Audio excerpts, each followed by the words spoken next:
যুক্তরাষ্ট্র ও ইরানের মধ্যকার দীর্ঘদিনের বৈরিতা এখন চূড়ান্ত সংঘাতে রূপ নিয়েছে। বিশেষ করে হরমুজ প্রণালী বন্ধ রাখা এবং মার্কিন প্রেসিডেন্ট ডোনাল্ড ট্রাম্পের বেঁধে দেওয়ার সময়সীমাকে কেন্দ্র করে দুই দেশের পাল্টাপাল্টি হুঁশিয়ারি বিশ্ব রাজনীতিকে কাঁপিয়ে দিয়েছে। ওয়াশিংটন ও তেহরান কেউই যেন এক চুল ছাড় দিতে রাজি নয়।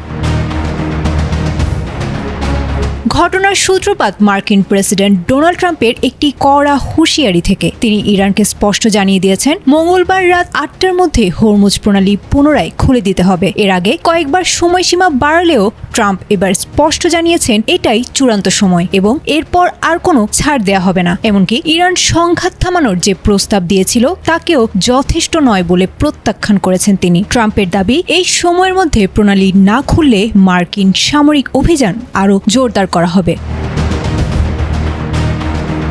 ট্রাম্পের এই হুমকির জবাবে ইরানও এখন মারমুখী অবস্থানে। দেশটির পার্লামেন্ট স্পিকারের শীর্ষ উপদেষ্টা মাহাদি মোহাম্মদি সরাসরি ট্রাম্পকে লক্ষ্য করে পাল্টা আল্টিমেটাম দিয়েছেন। সামাজিক যোগাযোগ মাধ্যম এক্সে তিনি লিখেছেন, ট্রাম্পের হাতে মাত্র ২০ ঘন্টা সময় রয়েছে। এর মধ্যে সমাধান না হলে মার্কিন মিত্রদের প্রস্তর যুগে পাঠিয়ে দেওয়ার হুমকি দিয়েছেন তিনি। মোহাম্মদি দাবি করেছেন, এই যুদ্ধে ইরান ইতোমধ্যেই বিজয়ী অবস্থানে রয়েছে এবং তারা নিজেদের অবস্থান থেকে কোনোভাবেই পিছু হটবে না।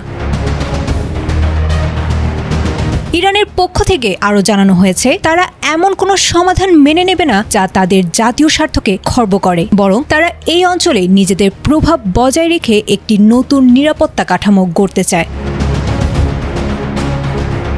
বিশ্বের অন্যতম প্রধান জ্বালানি সরবরাহ পথ হরমুজ প্রণালী বন্ধ থাকায় আন্তর্জাতিক বাজারে এর বড় ধরনের প্রভাব পড়ার আশঙ্কা তৈরি হয়েছে। একদিকে ট্রাম্পের সামরিক শক্তি প্রদর্শনের হুমকি, অন্যদিকে ইরানের ২০ ঘন্টার পাল্টা আল্টিমেটাম। সব মিলিয়ে পরিস্থিতি কোন দিকে মোড় নেয় সেদিকে তাকিয়ে রয়েছে পুরো বিশ্ব।